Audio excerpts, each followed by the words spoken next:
Okay, we have an exciting conversation coming your way right now on the book. It's called Old Breed General. It's how Marine Corps General William H. Rupertus broke the back of the Japanese in World War II from Guadalcanal to Peleliu. So what do you say we meet the authors right now? We begin with Amy Peacock Rupertus. Thank you so much for being with us.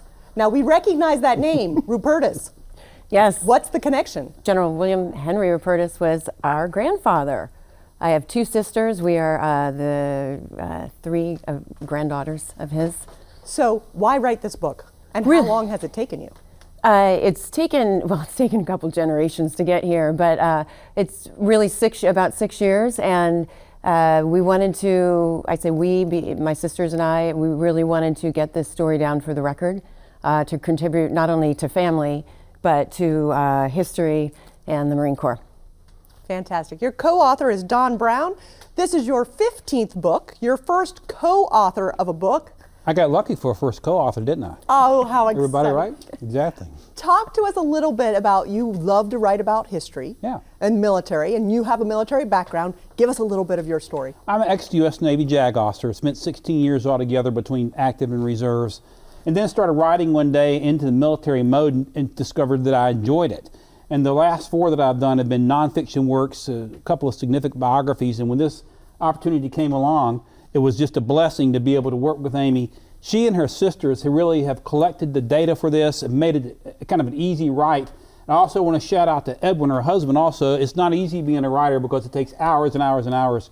So thanks to the entire Peacock and Rupertus family for helping to get all the data together to put together what I think is going to be a great, great, great read of one of the greatest figures in World War II. Help us understand that a little better. You have called General Rupertus the Patton of the Pacific. Yeah. Help us understand why. Well, he was more refined politically than General Patton, but he had the same type of blood and guts mentality. I don't mean that in an offensive way, but when he went on the offensive, he went on the offensive. He commanded the 1st Marine Division longer than any other general in the war. The 1st Marine Division was the first division to see combat. We had 6 in World War II.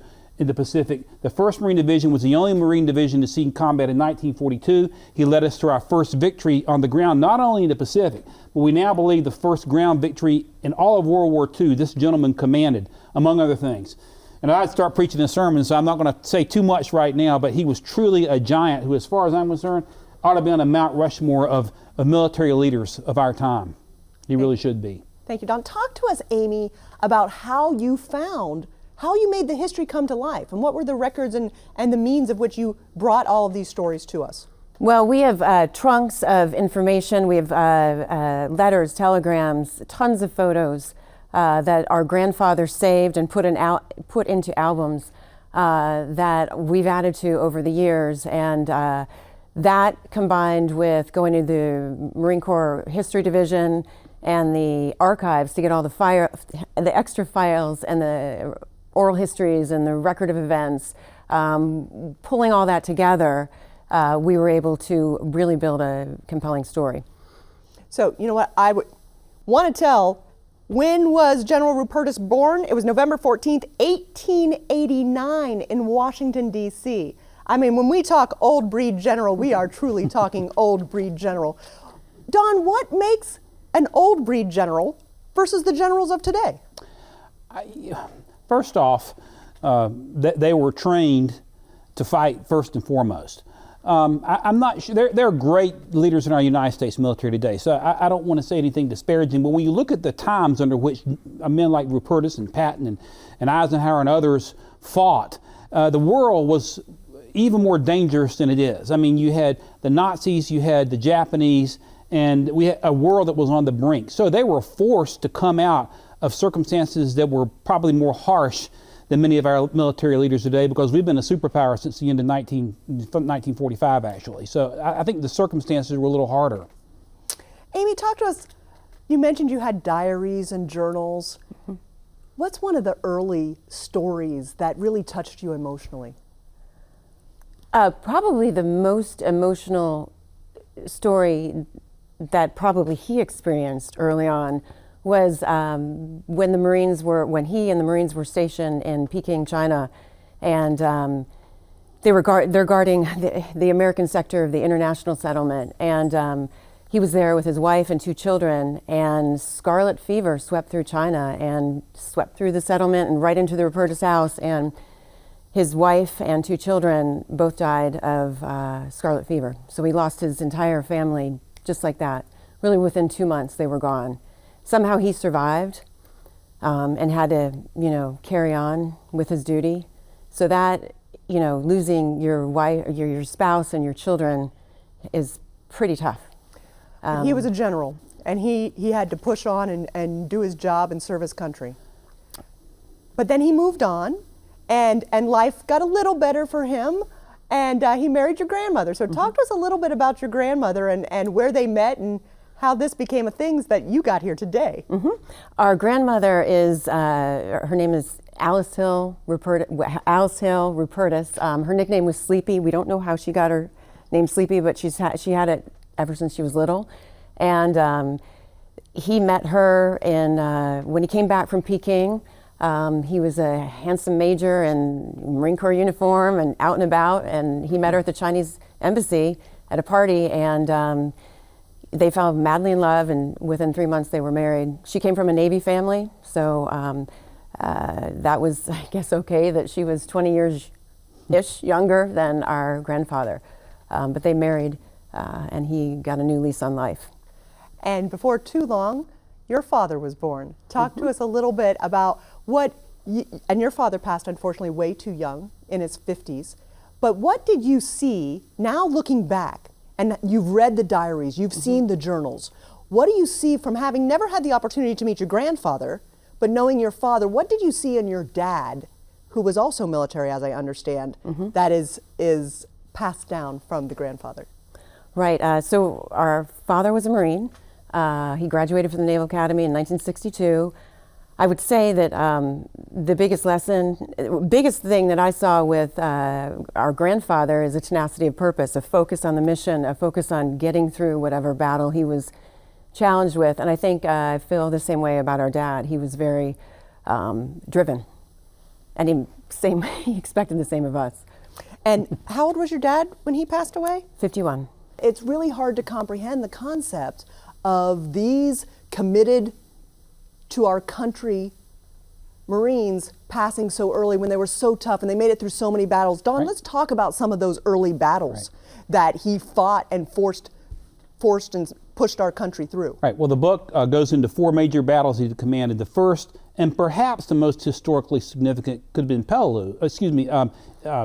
Tulagi, because Tulagi was the first American victory on the ground in the war. August 7th through 9th of 1942, at a time when the United States had taken beatings on the ground. I mean, Pearl Harbor had been bombed, the Japanese had bombed Darwin. They moved into all types of places in the Pacific. General Wainwright, just 2 months before, had surrendered 76,000 Allied troops, mostly Americans, in the Philippines. We needed the victory bad. We got it at Tulagi. And it was also the first amphibious invasion of the war. And so that is historically significant, and it's a story that really has not been told in detail yet, and this book will do that. And I hope not just set the record straight, but now build the record, because we really need to know. It's kind of like studying the American Revolution and forgetting about Lexington and Concord. That's the way I call it. The very first victory of the war on the ground by General Rupertus, commanding those Marines. Amy, talk to us a little bit about that Battle of Shanghai and how it impacted the family. Right, so after he was first stationed in the Far East in Peking, now Beijing, he brought Sleepy back to the Far East for his second assignment in Shanghai to protect the American sector of the international settlement in Shanghai, and he was CO of the 4th Marines. They're also known as the China Marines. And they arrived. It was a very cosmopolitan city, and they had a lot of fun out and about at the different clubs, getting to meet people. But then August 17th, 1937, Japan rolled their tanks into Shanghai and committed great atrocities. And the Marines had to witness that. Our grandmother got evacuated with a number of dependents, and she went to the Philippines. And our grandfather and the Marines had to stay behind and guard the Americans and American businesses. So pretty intense time. And that was 1937. So this guy didn't get a break. No. I mean, he just fought and pushed through tragedy after challenge after challenge, Don. What he saw in Shanghai, to put it in perspective, was 4 years before Pearl Harbor. And in a period of about 4 months, about 200,000 Chinese had been slaughtered. Just in 4 months, America lost about 400,000 in 4 years of World War II. And the general saw this. And I think witnessing this and seeing the Japanese, battle plan and mode of operation, and see the viciousness in which they acted in war, helped prepare him uniquely for the assignments that he was given later as a commander of the 1st Marine Division. Uniquely so. So we've been talking a lot of heartache along the way. So I want to have some fun for a moment, Amy, and I want to tell a story when he had a little respite and he had some time in Australia and he met a very important person. Talk to us about that. Right. Well, the Marines had left Guadalcanal and they were on R&R in Australia. And during that time, Eleanor Roosevelt came to visit. And our grandfather was her Marine escort. And he took her all around town and they visited children's hospitals. And at the children's hospital, he and Eleanor went around and visited the children. And he gave one of the children, a little girl, a koala bear. And Eleanor Roosevelt was so impressed with how he was and how he treated her that she wrote him a handwritten note saying that she so enjoyed it, and if any of the Marines in Australia, any of the 13,000 or so Marines needed anything from home, for them to contact her and she would get it for them. What an interesting shift in what we know this man as being tough, strong, never give in, push through. But he cared so much about a little child to find a stuffed animal to bring a little bit of softness in. So he was tough and soft all at the same time. Is that something that we see a lot? That's one of the things that makes him such a unique character study. And I'll just add to this, 10 years earlier, the general, he wasn't a general yet, but General Rupertus and Sleepy were married on Inauguration Day in 1932, the very day that Franklin Roosevelt was sworn in as president. And then here we have him 10 years later escorting the First Lady. But he was a very complicated, in a good way, character because of the many strengths that he showed, fierceness in battle, but at the same time to be able to show compassion for a little kid and to show diplomatic skills also. They don't just let anybody escort the First Lady of the United States around. So he was a combination of complexity in a very, very good way and a very fascinating gentleman to study. So I want to have some more fun and I want to talk about Jock the dog. Tell me the story about his dog named Jock. Well, this was funny. So on Guadalcanal, after things had kind of calmed down a little bit, he was at the command post and he had a little dog, a name, of course, Jock, being a Marine dog. Wasn't going to be Princess. No, but Jock would stay around the command post, but occasionally he would just take off and go see the artillery, the guys who were handling, the enlisted guys who were handling the artillery. And he would get more attention there because they'd love to see a dog, And then General Rupertus would come running around his Jeep looking for Jock, take him back to the command post, and Jock would hang out for a little bit, and then he'd run back to the artillery guys. Eventually, this went on back and forth, and our grandfather said, okay, you guys can have Jock. And they gave Jock the dog to the enlisted guys, and they actually took him in a bag when they went to Australia on the ship. I'm guessing that might have been against the rules? When you're the commander of the division, you make the rules. So. But it is so great to just see, when we study our military heroes, we often just see the toughness of them. And I'm so grateful that you're able to share the personal side and the stories. And to me, that's what a granddaughter likes to know, to get to know someone that you unfortunately never had the opportunity to meet in person. Did studying his history give you that feeling that in some way you feel now like you've met him? Absolutely. I feel like it has been such a luxury to go back in time and meet these people, my grandfather, my grandmother Sleepy, the people that were around, the generals and the men that they were serving with, and get to know them. I mean, I definitely feel like I know my grandfather more. I mean, I can sit down and talk to him about what he experienced, which I think is pretty neat. Don, get us to the next battle, the next big part of his life as a as a Marine Corps general? Well, we had to win at Tulagi. The Japanese had airplanes there, and they could have attacked the entire division coming in. But the main objective was the Solomon Islands, which included largely Guadalcanal. And the reason we needed to take Guadalcanal, the Japanese wanted that to launch attacks against Australia. So General Vandegrift had been the initial commander of the 1st Marine Division and commanded the first 2 battles on Guadalcanal, but on the 3rd battle, Vandegrift had left to go meet with the Navy to ask for more troops, and the Japanese attacked at a battle called the Battle of Henderson Field, which is the largest and the final battle of Guadalcanal. General Rupertus was left in command. He commanded Marine ground forces in that battle. They won the battle, finally broke the backs of the Japanese, and after that it was a mop-up operation. Remember, no other Marine division is even in action yet because we're still in the end of 1942. And that is the battle in which John Basilone, won the Medal of Honor. If you've ever seen the series The Pacific, one of the greatest Marines ever, who was under General Rupertus' command. And that's a story that we want to really get out too, because we discovered that not only through Amy's grandfather's diaries, but through other biographies as well. A lot of people didn't even know he commanded that battle, but he did. And so that is really historically significant. Once Guadalcanal fell, we grabbed that. What General did, he began this historical famous island hopping campaign that started at Tulagi, Guadalcanal, and kept sweeping basically to the west. And so I would say that second battle, which is also covered in the book, is the second significant battle that we sort of think about when we think about his many, many military accomplishments. Amy, I keep going back to the personal stories. And it's so intriguing when we were prepping for this and I was like, what else do we know about him? What else do we know about him? You have to share about his grenades that he kept in his pants. So after Guadalcanal, the Marines went to Australia, and then their next battle was Cape Gloucester. And at Cape Gloucester moved on to Talsia.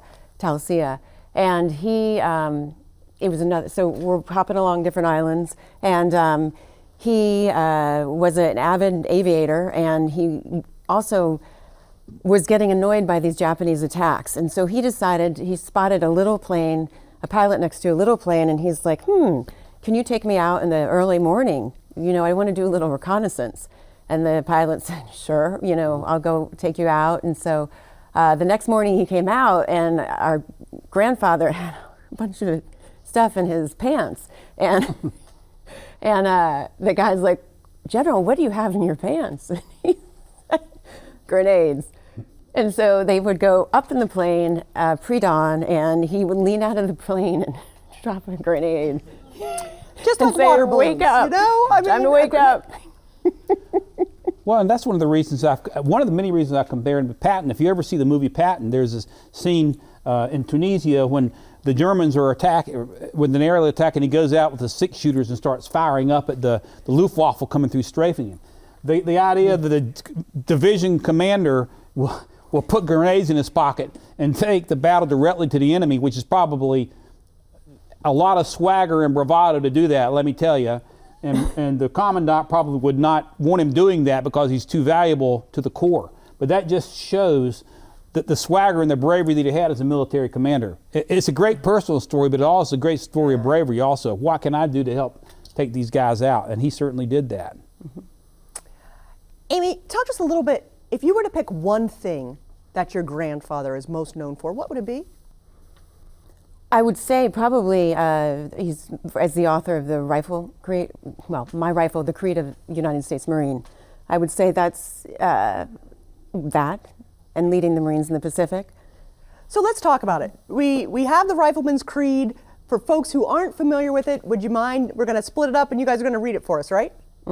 So just to give a little background, the Rifle Creed was written. He was an expert rifleman, and the Rifleman's Creed was written after the Japanese bombed us at Pearl Harbor, and he knew these Marines were going to the Pacific, these young Marines. So this was written in 1942, and a lot of people have recited it over the years. So starting out, it goes like this. This is my rifle. There are many like it, but this one is mine. My rifle is my best friend. It is my life. I must master it as I master my life. My rifle without me is useless. Without my rifle, I am useless. I must fire my rifle true. I must shoot straighter than my enemy who's trying to kill me. I must shoot him before he shoots me. I will. My rifle and myself know that what counts in this war is not the rounds we fire, the noise of our burst, nor the smoke we make. We know that it is the hits that count. We will hit. And again, this is the battle cry of every Marine fighting in the Pacific in the war, and remained so for 50 some years. I'll pick it up if I can. My rifle is human, even as I, because it is my life. Thus, I will learn it as a brother. I will learn its weaknesses, its strength, its parts, its accessories, its sights, and its barrel. I will ever guard it against the ravages of weather and damage, as I will ever guard my legs, my arms, my eyes, and my heart against damage. I will keep my rifle clean and ready. We will become part of each other. We will, before God, swear this creed.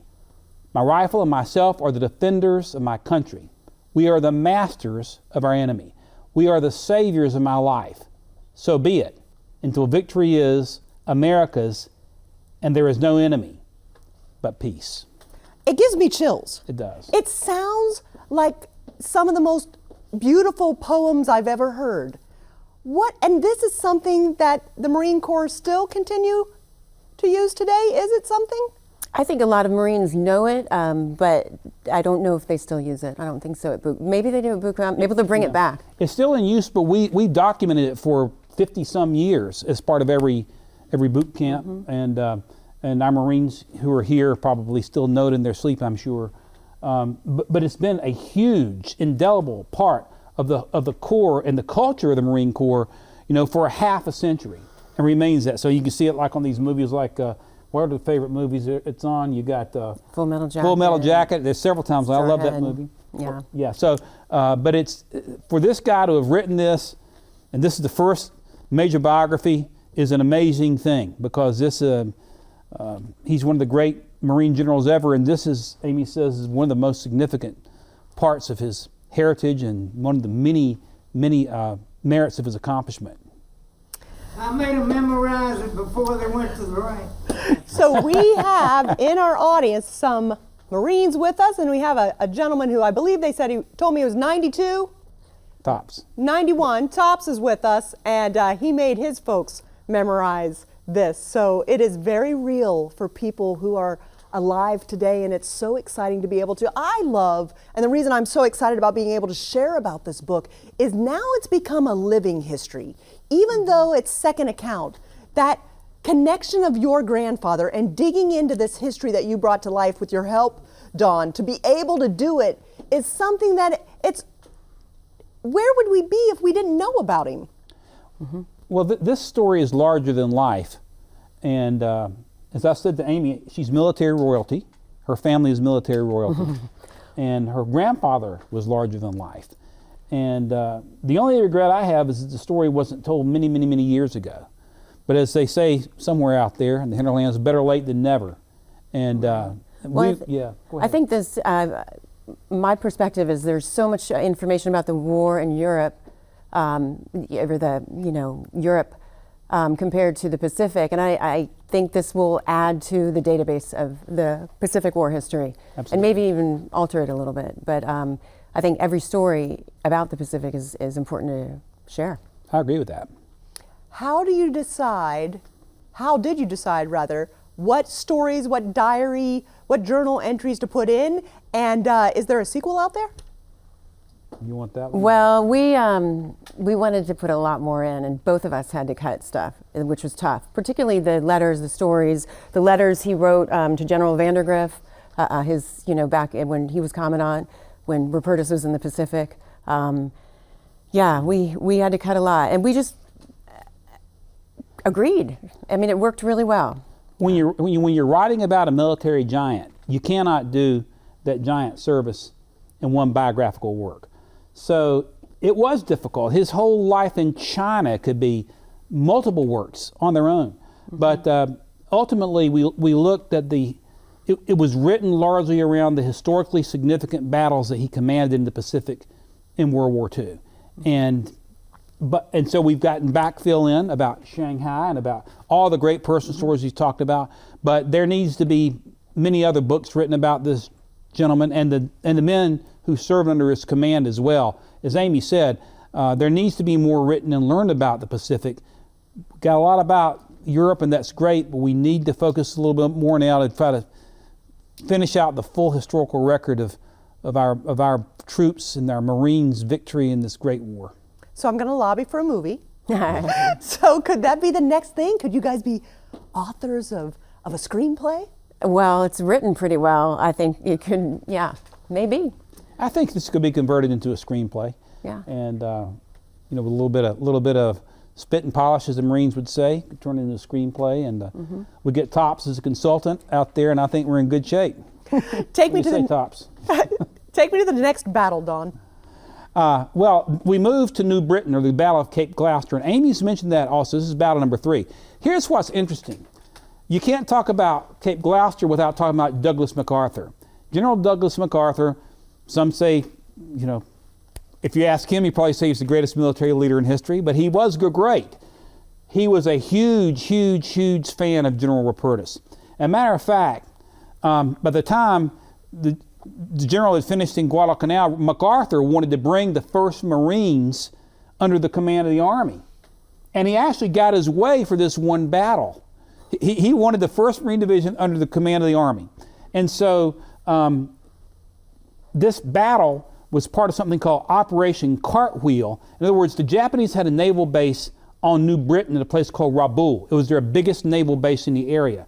And so the Marine strategy was to start taking places, islands all around Rabaul, and to isolate the Japanese. So if you think of you think of the island of Cuba, New Britain kind of looks like that from the air. Rabaul is over on the far left, and Cape Gloucester's on the far right. So we hit that beach on the 26th of December 1943, Boxing Day, and move in and began to start strangling Rabaul. And this is something, if you look at, ever see the Pacific series, they call it the Green Monster because of all the rain and all the malaria that the Marines had to deal with here.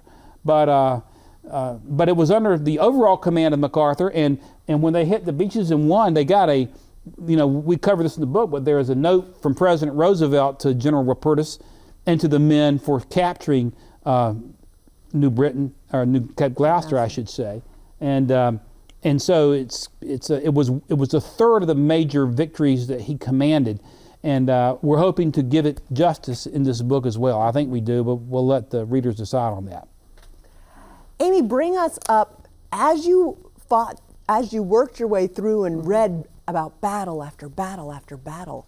Was there one that stood out to you as sort of the most emotional? Probably, I think the Marines going through the Pacific, I think the 1st Marine Division, I would definitely say Peleliu, because it is where the Japanese changed their strategy. I mean, the Marines were used to doing their thing, and they expected the same thing from the Japanese, and the Japanese completely, built tunnels. They were prepared to defeat the Americans at Peleliu. And they prepared very well. They engineered tunnels, caves, and where their troops could hide, where artillery could hide, where food could be hidden, that would withstand naval bombing. So we bombed Peleliu, so it had nothing. I mean, no trees, no vegetation, and there was no noise. So these 10,000 Japanese remained in the island, in tunnels, ready for the Americans to come at them at the beach. So it was a tough battle. And so that was probably, other than the Battle of Shanghai, this was pretty brutal. Where do we go from there? And I'm not trying to give the whole book away because there's lots of juicy stuff in the book that we're not talking about, but you've whet my appetite to learn more. Well, Peleliu, I think, and Amy's talking about it, was a major change in the Japanese military strategy. They in Guadalcanal and other places, they would go deep into the woods, into the jungle, and lure our guys in and then hit from the side and hit at night. They hit us and tried to mow us down initially. But again, Peleliu is one of those battles that's impossible to understand without understanding MacArthur again. MacArthur initially wanted that battle because, remember, he said when he left the Philippines, I shall return. Peleliu is about 500 miles off the coast of the Philippines, of Lake Gulf, where MacArthur would move in. And MacArthur initially wanted to take Peleliu because there were Japanese there, and he was concerned that they would hit his flank. Anyway, a battle ensued between the Army and the Navy. The Navy got the 1st Marine Division back.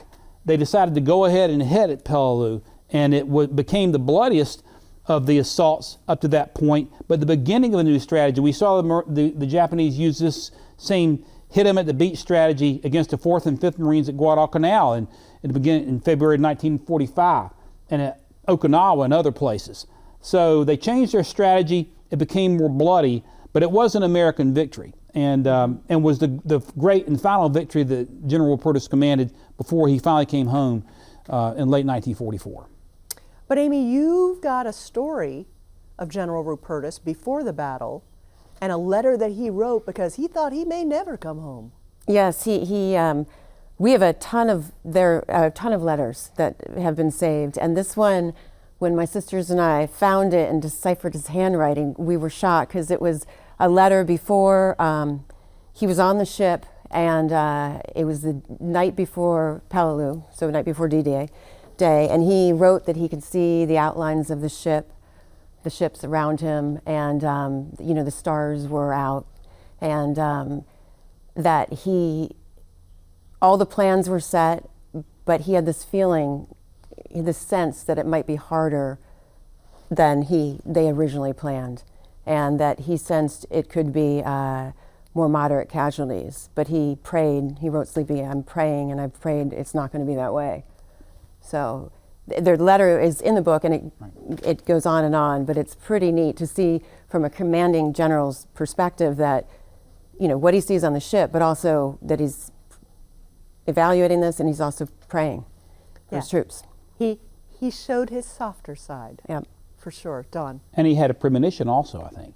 Mm-hmm. It's interesting because both at the first major battle, Tulagi, and the final one, Peleliu, the intelligence going into those battles was very shaky. They didn't know what to expect. When he moved into Tulagi, initially, we didn't know if there were 20,000 Japanese or 2,000 or what. And he pulled a very daring maneuver in Tulagi because Tulagi is kind of like a hot dog between Oregon and Florida. And the Japanese were down the lower right part of it because that's where the accessibility was. Around the rest of the island, there was tremendous coral. And so Rupertus, to surprise the Japanese, executes an amphibious landing through dangerous coral, gets his Marines on the ground and comes in the backside and largely surprises the Japanese. But he didn't know what to expect. And the same is true at Peleliu.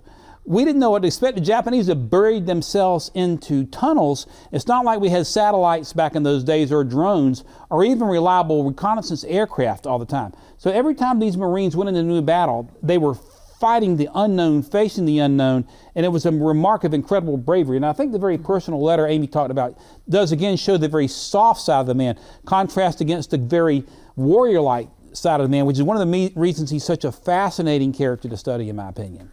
Well, it's interesting with that letter. So he wrote that the night before, and then on D-Day, he's writing first in. He's writing down. Halsey says all's clear. So he's moving into commander role. On the top Admiral of the Halsey was the naval commander. All was not clear, but that just goes to show how that there had been. I won't call it an intelligence failure or breakdown, but it's very, very difficult to get good intelligence under certain circumstances. And back in the fall of 1944, that was the case. Maybe you got it, maybe you didn't. So he was relying on naval intelligence, and we just couldn't tell what was going on. But can that work in our favor? Not knowing how bad it was, so that you're more confident and more strong and not intimidated by it? Well, I don't know. I would ask the Marines. I would think, some have said they didn't want to know, but others said it would have been nice to know that there were what we were up against. But how could they have known? Well, you raise a very good question. The other side of the coin is the Japanese intelligence wasn't all that great. In fact, our intelligence was better than the Japanese during the war. Amy's grandfather commanded the famous Navajo code breakers. at Guadalcanal. They were the Navajo members who were able to develop a communications code that the Japanese could not crack so that we could communicate. And we had a significant intelligence advantage in that part of the war, but it's all relative. It isn't anything close to what we have now, where we can track somebody to their garage with a cell phone these days. So, but it showed their courage. They continued to press through, even after discovering that they would run into a buzzsaw. They pressed through it and got through it, and eventually were able to take that island and secure a victory for America.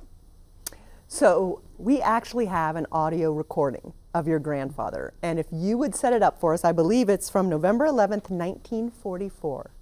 Right. So we discovered this a few years ago and had never heard his voice before. I don't think our father had heard his dad's voice because he died when he was so young. Our grandfather died when our father was so young.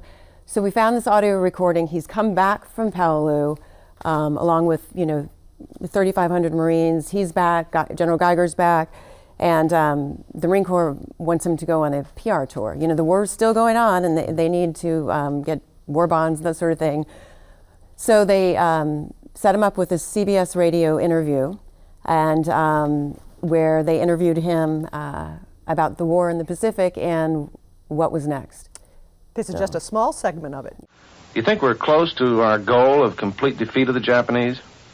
The hardest part of the war lies ahead of us. As we get closer to the Japanese homeland, the Japanese determination and fanaticism becomes even greater. Their military strength also increases as we get closer to its source. This is certainly no time to sit back and contemplate our past successes. Rather, we should consider the tremendous task that lies ahead and mentally resolve to match in willing personal contribution, inspired by a love of country, the fanatic devotion to the emperor that spurs the Japanese. Don. That radio piece was done on November 11th, which is now Veterans Day, was Armistice Day. That particular compelling piece was done on a historically significant day, the day after the birthday of the Marine Corps, guys. So it was really moving, and it shows a lot about his character. And you hear strength in his voice. That's what I say. When before we saw video of everyone, when you could hear that recording, and what did your family feel when you finally uncovered that and you heard it for the first time? Well, I think my sisters and I were both shocked. I mean, we've never heard his voice, and we didn't know what his voice would sound like. His voice sounds very different than General Vandergrift's, but it definitely sounds very resolute with that tenacity of purpose and focus.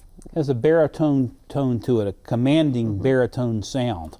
This guy gives me an order, I'm gonna try to do a push-up, or whatever he tells me to do, I'm gonna try to do it. But he's got there's a charisma that oozes through just in hearing that recording. I'm glad we got it. A powerful, but also a calm. There's a calm in his voice that has that resolute feeling to it from my perspective. I don't think I'd want to mess with him. Did he sound like your father, though? Did your father sound anything like that? I mean, when he was strict, when he wanted to discipline us. But they had a little different speech tone. We've got a question. Like I said, we have some studio audience members, and our friend Leighton Croft wrote this, and we want to hear your answer to it. Perspectives from both of you, please. History is a powerful teacher. What are 2 lessons world leaders can learn from your book and apply them to the recent situation in Russia with the Ukraine? Ladies, go ahead. Well, as this Ukraine stuff is coming out, it reminds me of the experience of our grandfather in Shanghai when the Japanese rolled their tanks into Shanghai and committed great violence against the women and children, and as well as the Chinese military. I think that we need to, I would say, really be on guard for the art of surprise. When you see this stuff bubbling up around the world, in Ukraine, never underestimate the enemy, because we had military leaders in Shanghai writing home to the U.S., their leaders in the U.S., saying, if we don't take care of these Japanese in 1937, they're going to come to our shores. And they did, Pearl Harbor in 1941. So, Don, what lesson would you say? Well, I concur with that, and I also remember President Reagan's doctrine of peace through strength. And at the beginning of World War II, we weren't ready. This 1st Marine Division was put together by General Vandegrift and General Rupertus in the months before they sailed out to the South Pacific. So the message for what's going on in Ukraine is we've got to make sure that our military is second to none in every respect. Like President Reagan said, we're so strong that no potential adversary would ever dare test our strength, because adversaries smell blood in the water when there's weakness. So I say stay strong and stay ever vigilant. And this Marine Division did that, and you can hear that in the general's voice, fearlessness, and that will deter, I think, tyranny probably more than anything. So again, I don't want to give away the whole book. There's so much, we have just barely hit the surface, but I want to give each of you an opportunity to sort of give your final thoughts about working on this together, or what you see as the take-home message. Amy, we'll begin with you. I'd say working on it, of course, taught me to power through. The Marines could come upon beaches as people were firing on them. You really can do almost anything. But for me, looking at what's happening, I think looking at now what's happening in the Pacific, the Chinese are on some of the same islands that our Marines and Japanese fought on.